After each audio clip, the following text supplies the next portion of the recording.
What's going on, man? Welcome back to the basement. I'm Ron, and today we're going to get into running back rankings for week 15 of the fantasy football season, of the fantasy football playoffs. We're out here in the weeks that really count. And I was actually just talking with my mom about it, and it's pretty wild. Dude, the COVID cases right now are wild, bro. Baker Mayfield just got tested positive. I want to say there's like 38 cases or something like that. So that's just going to put all kinds of chaos in these playoffs. So I don't know, not that really, changes a ton with the rankings, but there's going to be a lot of chaos in these playoffs. Like, we might get like a late game inactive, like, look, God forbid, but like, imagine like Jonathan Taylor goes down with COVID in like week 16 of your semifinals. There's going to be some cheese this year when it comes to these playoffs, but that's kind of the fun of it, is all the chaos that happens during the playoffs. Now, this is a different camera angle. It's a weirder camera angle. It's 9 a.m. right now. Usually I record like around like lunchtime when the sun's not in here, but it's just kind of the way that things had to go today. So the way that the sun comes in, it like makes everything super dark. So even right now it looks kind of dark, but it's just kind of the hand that we were dealt. Now, with that being said, we post fantasy football content, dynasty football content. We're going to have some other stuff in the offseason too. Maybe some gaming, maybe some Madden videos, maybe some college basketball. But I want to, all right, so not to do a little rant, but in the offseason, we're going to be doing kind of like fantasy football will be our main course, but I think once or twice a week I'll kind of drift off. I also want to start up a podcast where, sometimes we talk about sports, but sometimes maybe I could just have the homies on and we can kind of goof around for a little bit. Now, with that being said, we're going to stop rambling. We're going to get into this video. Make sure you go down below, subscribe if you're new, leave a like. Let's go. Thirsty, trying to choose. I know I'm pretty cool. My nitty bag. Now, you guys probably already know what the deal is here. Let me get my face a little bit bigger here. Yeah, we'll go right here. And you guys already know what the deal is. We're going to do a nice little tier list. So the way that these rankings work is I kind of divide them into tiers, and the rankings within the tiers are a lot more loose than I feel like the separations between the tiers are, because remember, when I wrote this outline, it's Tuesday. I don't have all of the information in front of me. I sit down for the Patreon, patreon.com/Ron Stewart, and do weekly rankings, like 50 running backs deep, 60 wide receivers deep. I go really deep, do a lot of research, and that's when I sit down and really do it Thursday afternoon. These are just kind of a good way for me to get a feel of where I want the rankings to end up when I sit down for Thursday afternoon. And with that being said, the only running back in S tier, the only running back I believe is worthy of S tier, is the king, Jonathan Taylor. And JT just came off bye. And I could kind of see people maybe, I saw a couple fantasy spots, not even have him as their RB1 this week, fellas. I don't care who he plays. I don't care if he goes out there against the 1980 Steelers teams. I don't even know if the Steelers were good in the 1980s, but whatever Mean Joe Green, dude. I'm too young to even know who Mean Joe Green is, besides literally just from Ultimate Team and Madden. But I know Mean Joe Green is a bad dude. Jonathan Taylor would run. All right, maybe I'm exaggerating a little bit, but Jonathan Taylor would still be fine in those matchups. And I know that he's going to be playing against New England, and New England is pretty good, but the king is back. The king is back with Jonathan Taylor. He is averaging 24 points per game. That's a lot.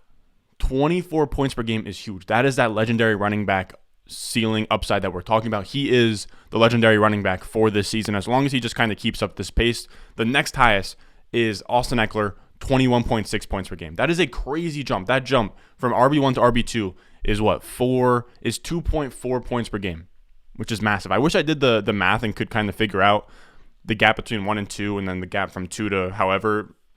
I don't have that stat off the top of my head, though. Now, JT has been a top 12 running back since week 4. He has 4 top 5 finishes in his last 5. He's finished in the top 12 every week since week 4. His floor is crazy. His ceiling is crazy. Again, New England's a great defense. I'm sure Belichick will game plan for Jonathan Taylor. I just do not care. I think that he is pretty much locked and loaded for 90 total yards and a touchdown. And that's really all you could ask for, 15 plus points from your RB1. Now, moving on, we're going to go to A tier. And that's gonna start off with Austin Eckler here. And he's amazing. He's elite. He's a high-end RB1, but the guys in this tier just aren't quite JT. And with Eckler, he's going to be playing at home against Kansas City, and I love this matchup. This is the matchup of the week, in my opinion. It's going to go down on Thursday. It's going to be Chargers versus Kansas City in Los Angeles, which makes it a little bit more even, right? Because if it was in Arrowhead, it'd be like maybe the Chargers would be like maybe the Chargers would be like +5, +6. At home, they're only like +3.5. It should be a close game. And I'm praying, fellas, Herbert versus Mahomes. Maybe this is wishful thinking because this is like maybe one of the greatest regular season games of all time. But I'm praying. Look, so many times when we have the highest over/under game, and I gas it up and nothing really comes of it. I'm hoping that's not how this one goes. I'm hoping that this one, goes crazy. But I would love to have kind of the same type of feel that was Rams versus Chiefs on that Monday Night Football game. Maybe it was like 2018, 2019, but it was Goff versus Mahomes. Gurley was out there. It was a crazy game. It was like 54-51. Dude, there's a chance that both of these teams score like over 35. I'm just hoping for a big shootout. It's the highest over-under of the slate at 52 points. Now, I haven't really talked about the run defense or the run game in this game, but I think there's just going to be so many touchdowns scored, and Eckler is, kind of the engine of a lot of that. Like, I want to say, was it the Steelers game on Monday night where Eckler just came out and had like 3 or 4 touchdowns? He has that kind of upside in this game, especially the Chiefs aren't that great at run defense. They're the 20th defense per DVOA in run defense.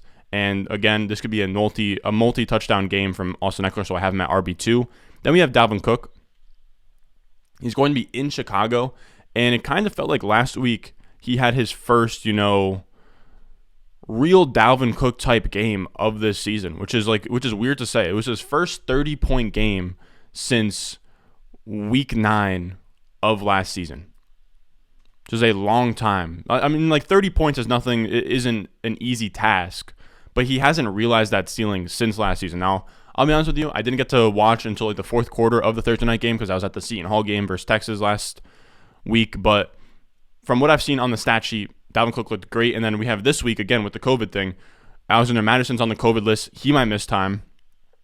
And if Alexander Madison misses time and Dalvin Cook is out there and his only running backs to compete with are – because remember, even with Alexander Madison, Dalvin Cook's still only seeing like 75% of the carries. Now, that's still a lot. But if you give Dalvin Cook 85%, 90% of the carries, then we're talking about league-winning type, just dominance from Dalvin Cook, especially if he's going to hit his efficiency stride right now. And he's going to have all the volume in the world because Alexander Madison probably misses. He's only going to really compete for touches with Keenan Wangwu. They brought another guy in. I can't remember who it is. It's some scrub. It's not Amir Abdullah. It's not Corey Clement. I can't remember who it is, but they brought somebody else to kind of come ahead of Keenan Wangwu to fill in for Alexander Madison. Regardless, I don't think that either of them are going to have that many touches. I think Dalvin Cook's going to see all the volume in the world. He's going to be playing in Chicago, who is allowing the 10th most fantasy points to opposing running back, so I like Dalvin Cook this week as well. Another guy that fits into this category is Nick Chubb. Now, I did just see before I hopped on the camera that Baker Mayfield is going to have COVID, which isn't necessarily a bad thing for Nick Chubb. They probably lean on the run game even more without him. And Case Keenum is like, no dig at all to Baker because I do love Baker and I loved him coming out and I think he's a fine quarterback. As of right now, with all of Baker's injuries and just kind of the way that he plays within this offense, it's not a huge downgrade for this offense to go to Case Keenum. Case Keenum, he is like a serviceable quarterback. Like he is, in my mind, he is in the same tier of a guy as maybe not the same. Maybe I'm being too nice to Case Keenum, but I don't see a massive drop off from guys like Teddy Bridgewater, Jimmy Garoppolo, those low-level quarterbacks down to a Case Keenum. But with Nick Chubb, the biggest thing is that Kareem Hunt is gone due to injury. Surprisingly, not COVID. I want to say it's some kind of ankle injury. Here's a crazy stat. In the 10 games with Kareem Hunt this year, Nick Chubb is averaging 14.46 points per game. Not good at all. In the 3 games without Kareem Hunt, he is averaging 20.2 points per game. That would be like the RB4 on the season. He's going to see all the volume in the world because there's going to be no Baker, there's going to be no Kareem Hunt, and he's going to be playing at home against the Raiders, who are allowing the 6th most fantasy points to opposing running backs. This is a really good spot for Nick Chubb. I'd be playing him. Well, he's probably like the obvious play in DFS, but I would love like if you slipped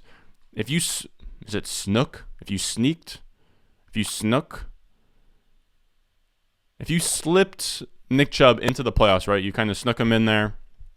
Because Nick Chubb isn't getting you to the playoffs. Like, obviously, you can make it with him, but he isn't the reason why you're there.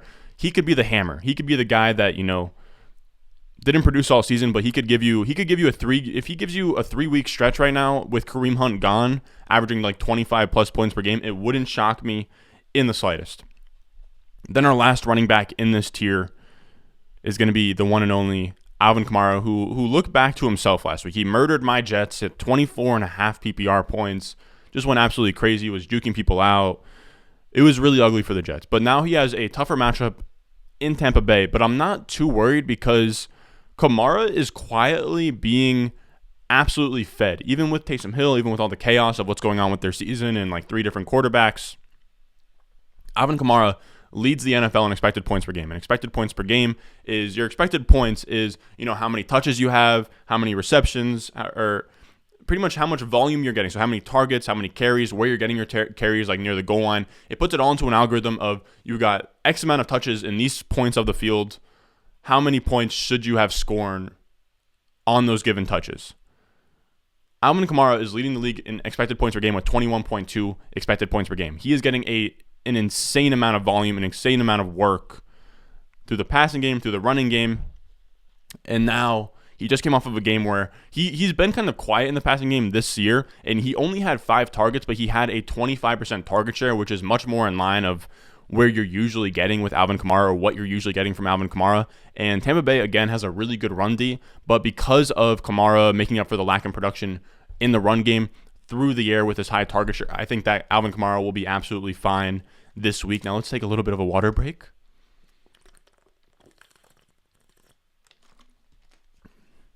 I don't know what it is. You can hear my voice go a little bit. I don't know if I just have a dry throat.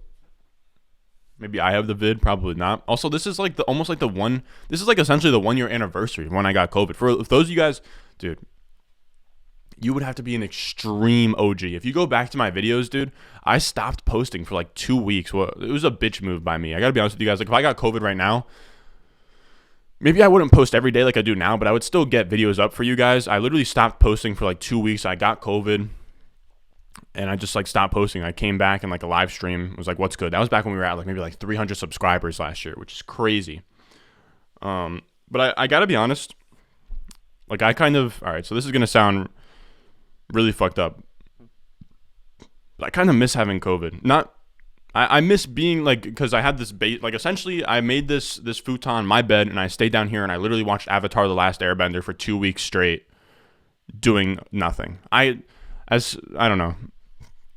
Now that I say it out loud, I'm just like, all right, that's kind of fucked up. But all right, B tier. These are guys that are still RB1s. I just don't think that they are smash plays like the guys in A tier. And I think that you guys are going to get really mad that I'm putting this player not in A tier. I think I'm going to get a lot of comments saying Leonard Fournette needs to be in A tier. And I love him. He's playing out of his goddamn mind. He's the RB1 in points per game over the last 3 weeks. He's averaging 29.8 points per game over that stretch. The only reason I don't have him in A tier is because this matchup is absolutely brutal. He's playing against the New Orleans Saints, who are allowing the least amount of fantasy points to opposing running backs, and they have the number 1 ranked rush defense per DVOA. So they're good against fantasy running backs, and they're good in real life against the running game. I think that I think Fournette's probably going to get some receptions. I think that he has the ceiling that he usually does. I think his floor is a little bit lower. He could have a game where maybe he has like 50 total yards, 5 receptions, no touchdowns. That's in his range of outcomes this week. Now, again, he is literally my RB6 on the week. That's still a mid-range RB1. I just have him in the next tier. Now, at RB7, we have Naji Harris, who's kind of been slipping recently, but he did just come off of his first top 5 finish since week 6. He's still getting the volume. He's still getting peppered in the passing game. And this is a tough matchup against the Titans, who are allowing the 6th least fantasy points to opposing running backs. But the volume in the floor is enough for me to just put Naji Harris in this range. There really isn't anybody else with the same type of floor as Naji Harris on a week-to-week basis. Then we have Joe Mixon. And Mixon kind of sucked last week. They were playing against the 49ers. And the problem with Mixon is his usage sucks. His usage sucks. It's really annoying with Mixon. He's going to be playing at Denver this week. The problem with Mixon is it makes zero sense. It makes zero sense because I think that Mixon is a very talented running back. He was I say this every time, and it's like, all right, he's in year 5 right now. We don't care what he was like as a prospect, but I'm telling you guys, Mixon as a prospect was that guy. If it wasn't for him like beating up I think he beat up a girl. I don't know, some kind of domestic violence thing. But if it wasn't for that, he probably was a first-round pick in a draft class that had Leonard Fournette, Christian McCaffrey, Dalvin Cook, just all kinds of studs in that 2017 draft class. The thing is that he is now being used as this between-the-tackles grinder. I don't know. It's kind of like a Josh Jacobs situation where Joe Mixon just feels misused his entire career. He's being used as a between-the-tackles grinder for the Bengals, which is absolutely fine when they're winning and their run game is efficient. The problem is that he saw 18 carries in a negative game script, which is really, really impressive. The problem is he didn't score a touchdown, and he averaged like 3.2 yards per carry. So when it's not going well, when the run game isn't efficient, and when he's not scoring touchdowns, it doesn't work out, even though his skill set that he came into the league with should jive well with that role. He only saw 2 targets to Samaje Perine's 5. This is the wildest part, is Samaje Perine and Joe Mixon played together at Oklahoma. Samaje Perine holds the NCAA record for most rushing yards in a single game. He was the between the tackles thunder guy. Joe Mixon was the lightning receptions back. It was like Samaje Perine was the Nick Chubb and Joe Mixon was the Kareem Hunt. So how they made it to the NFL and now they've switched roles, even though Samaje Perine has never been a good receiver, makes no sense. It makes no sense. It still boggles my mind how that works. Regardless, though, it sucks. But what that does is that if Mixon can't fall in the end zone a couple times, or if the run game isn't efficient, or if the game script isn't there for him, he struggles in those environments. If he had the passing down work, if you gave Samaje Perine's 5 targets to Mixon and he saw 7 targets, he would be literally in this area. But he's not. I don't know why. Zach Taylor's an absolute menace for giving 5 targets to Samaje Perine on a team with T. Higgins, Jamar Chase, Tyler Boyd, and Joe Mixon. But that's neither here nor there. He's going to be playing in Denver. It's pretty much a neutral game script. Hope that he scores a touchdown. He's still a top 8 type running back. Then we're going to move on to our next tier of running back, which is going to be, still a strong tier. But these guys are my fringe RB1s, guys that I don't think are as stable as the 3 and B tier or have as smash spots of the guys in A tier. And the first running back we're going to talk about is James Conner. And James Conner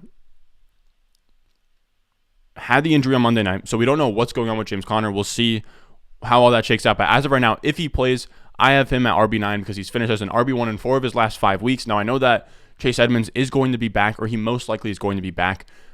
I imagine, one, that they ease him in. They probably don't give him his full workload the first week back. And on top of that, they're going to be playing in Detroit as 13-point favorites against the 3rd worst defense to opposing running backs. So they're going to run all over them. I imagine James Conner will get a touchdown or 2. So I like Conner as a top 10 play. Then we have Cordarrelle Patterson. He's going to be playing in San Francisco. And he's now had back-to-back weeks in the 12 to 14-point range. That's not necessarily a problem, but he's kind of cooled off a little bit here, and it's because Mike Davis is eating into some of his workload. Mike Davis now has back-to-back top 24 finishes. He's eating into some of the receiving workload. He out-targeted him last week, so Mike Davis is kind of mixing back into the picture here. I still do think that Cordarrelle Patterson's fine. He's still getting his back-end RB1 type volume. Even in a tough matchup in San Francisco, I think that Cordarrelle Patterson is a fine play. Then we have Antonio Gibson, who's playing at Philadelphia. And at this point, I expect McKissick to be back. We'll see. But even with McKissick back, I still like Antonio Gibson versus the Eagles. He had one off game last week after 2 straight 100-yard from scrimmage games with 20-plus points. Last week, they pulled him because he fumbled. There was a tough defense in the Cowboys. Micah Parsons is an absolute monster. It was also a negative game script where they couldn't really run the ball at all. I like this, right after a bad game. It's a little bit of a get-right game. They're going to be in Philadelphia. It should be a neutral matchup. Philadelphia they're about average against the run, and it should be a close game, so I don't mind Antonio Gibson there at all. Then Aaron Jones, who I really wanted to talk about with you guys because there's some definite concern with Aaron Jones. This is not the Aaron Jones of early season because then he would be an A tier. The problem with Aaron Jones is he only had 20% of his team's rush attempts last week. A.J. Dillon is still handling 60% or more of the rush attempts in games with Aaron Jones, and that was the same amount that he had in the game without Aaron Jones. So A.J. Dillon is actually earning more rush attempts than Aaron Jones. Aaron Jones is just so viable in fantasy because he's explosive, he's efficient, he gets the passing down role, so that is enough for him to be a high-end RB2, but the days of him being a high-end RB1 are pretty much gone. Now, Baltimore has a top 5 run defense, but I don't mind that as much because that's going to really affect A.J. Dillon more than it'll affect Aaron Jones. Maybe they'll look to get Aaron Jones out in the flat, get him out, running routes a little bit more against a tough run defense. So I do like Aaron Jones in Baltimore as my RB12. Then we have Elijah Mitchell, who I have at RB13 against Atlanta. And this is assuming that he plays. Obviously, he got hurt or whatever, and I like Mitchell in this spot. Jeff Wilson hasn't shown to be anything. Right, I honestly thought that Jeff Wilson would be nice. I needed a Jeff Wilson week for one of my playoffs in the FFPC. Jeff Wilson did not come through. He's looked pedestrian. Deebo Samuel's filled in at running back, but he's got some kind of injury. JaMychal Hasty hasn't looked great. The only running back that has looked great for San Francisco is Jeff Wilson or Elijah Mitchell, and he's in a smash spot at home against Atlanta. They're huge home favorites. They're playing against a bottom 12 team in points per game to opposing running backs. This is a perfect spot for Elijah Mitchell. You just have to hope that he actually suits up. Then we're going to talk about David Montgomery, David Montgomery's so tough because he has seen elite usage in all phases. He saw 7 targets last week. He got all the carries, and he got a large percentage of the carries. He's their 2-minute guy. He's their goal line guy. He plays in all phases. He was the RB16 last week. He has a wild floor. The problem is he doesn't really have a crazy ceiling, but we've talked about this. This is where the schedule really lightens up for David Montgomery, right? We talked about this in our playoff league winner videos, and this is where the schedule really lightens up for David Montgomery, and this is where he could become a league winner like he was last year because he's going to be playing at home against the Vikings, who are allowing the 9th most fantasy points to opposing running backs. So that could be a spot where, he kind of smashes here. And a guy that I want to rank higher, I kind of want to put him here. We'll kind of see how I'm feeling on Thursday, but Josh Jacobs, his role is really juicy right now. So back to the Joe Mixon thing, right? So Joe Mixon and Josh Jacobs were kind of similar, that they were receiving guys in college and they kind of got pigeonholed into between the tackles grinder roles as they got into the league. With Josh Jacobs, he's now getting more targets like he was supposed to get all along. He now has seen 6 or more targets in his last 4 games, and 3 of those games, I read that stat wrong. He has seen 6 or more targets only 4 times in his career. 3 of those 4 times have come in his last 4 games. So his receiving role has never been as good as it is now. It's finally where we wanted it to be. And he's playing a tough defense in Cleveland. But because of this nice receiving floor that he now has, he's a very, very safe mid-range RB2 option at this point. Then we have D tier. And these are both guys that there's a decent chance by the end of the week I put them ahead of some C tier guys. But this is just kind of where I have them for right now. These are high upside guys that I feel like I should have higher, but I'm kind of being a little bit conservative here. And the first guy we're going to put here at RB16 is Saquon Barkley. And Saquon, to be honest with you guys, got bailed out. He had that garbage time touchdown in the back of the end zone against the Chargers. Up until that, he was trash. And it's because his usage has been so annoying on the Giants. He only saw 69% of the snaps through 3 quarters, which isn't enough. If you are Saquon Barkley, it makes no sense. I don't know if they're trying to save him. I don't know if he's not completely 100% yet. I don't understand why he is only getting 69% of the snaps through 3 quarters. Devonta Booker isn't that good. Then he saw 54% of the snaps on the entire game because they pulled him in garbage time. The problem is that when you have Mike Glennon at quarterback, there's going to be a ton of garbage time, especially this week at home against Dallas. There's a chance that Dallas just runs them out of their own stadium, and then we don't see Saquon Barkley in the 4th quarter again, which would suck. Now, this is a neutral matchup. Dallas isn't amazing against the run. Maybe, it's an interdivisional opponent, and, it's a decent game script, and Devonta Booker doesn't mix in as much. Maybe they're still easing back Saquon from injury. A lot of hopes and ifs and maybes with Saquon Barkley. He still does have the ceiling to finish as a top 5 running back on any given week, but his usage, Mike Glennon at quarterback, it's all getting extremely annoying with Saquon Barkley. Then we have Javonte as our other running back in this tier. Again, another high upside guy that I feel shaky about because last week's result with Javonte Williams doesn't really match the reality of the situation. He was the RB9. He had 20-plus points, but he ultimately only had 38% of the rush attempts and 49% of the snaps in that backfield. He had 16 opportunities to Melvin Gordon's 24. Melvin Gordon is still the 1A in this backfield, even though he's not as explosive or efficient. Javonte Williams isn't getting enough volume or enough of a workload because that was a game against Detroit where they could give their running backs, literally 40 opportunities. They're not going to be able to give their running backs 40 opportunities every single week. And this week in a neutral matchup, at home against the Bengals. I just don't know if he's going to get enough volume for me to put him up there. He still does have top 5 weekly upside, which is why he is RB17. Then we have Clyde Edwards-Helaire. And this is my next tier of guys that are either banged up or kind of just TD dependent in terms of their ceilings. And that's kind of where CEH falls in. CEH actually had, a decent game last week. He had 19.2 points, but I think that he had like maybe 40 yards and 2 touchdowns. He would have had more than that. He probably could have had like a 25, 35-point game, but Derek Gore got put into the game that killed the Raiders. He kind of stole some points from Clyde Edwards-Helaire. Now he's going to be in Los Angeles this week on the Thursday night game we talked about earlier, the spot that we want a lot of pieces in. I love this matchup. It's a high over-under, 52 points. It's the highest over-under the entire slate. We could see fireworks on Thursday night. I'm praying for fireworks on Thursday night. And then on top of that, the Chargers are allowing the second most fantasy points to opposing running backs. You could even make the case to have Clyde Edwards-Helaire in this C tier. Now, a guy I don't think you could make a case to move any higher than he is right now is Zeke Elliott. And he's clearly banged up. There was no Pollard. He only saw 36% of the rush attempts even without Pollard. There's just something wrong with Zeke. I don't know. He doesn't look the same. It's a knee injury most likely. Problem is that he just refuses to take any time off. And the only reason why he's still a top 20 running back and why he does put up decent finishes sometimes just because he's the goal line back. He's the guy that they rely on the goal line, so he's worth playing on a high-scoring offense. They're playing against the Giants in MetLife. Giants are allowing the 8th most fantasy points to opposing running backs. So I like Zeke for like 30 to 40 yards and a touchdown. That seems right about in his wheelhouse. Then we have Sony Michelle, and he'd be much higher than RB20. I just need some clarity on what's going on with Darrell Henderson. I haven't heard any reports on if Henderson plays, if he doesn't play. So I just have him here as a back-end RB2.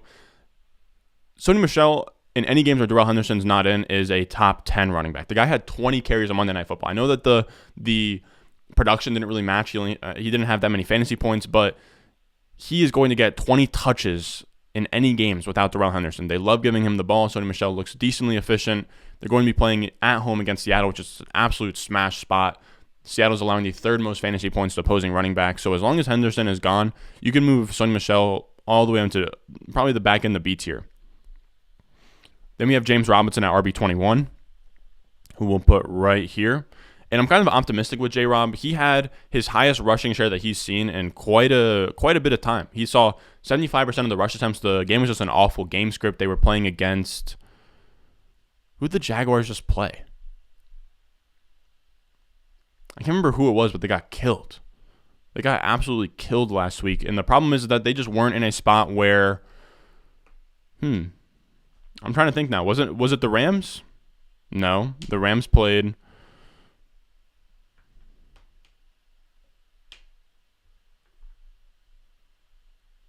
I really can't think of who the Jaguars just played, but they got killed by them. It was a good team.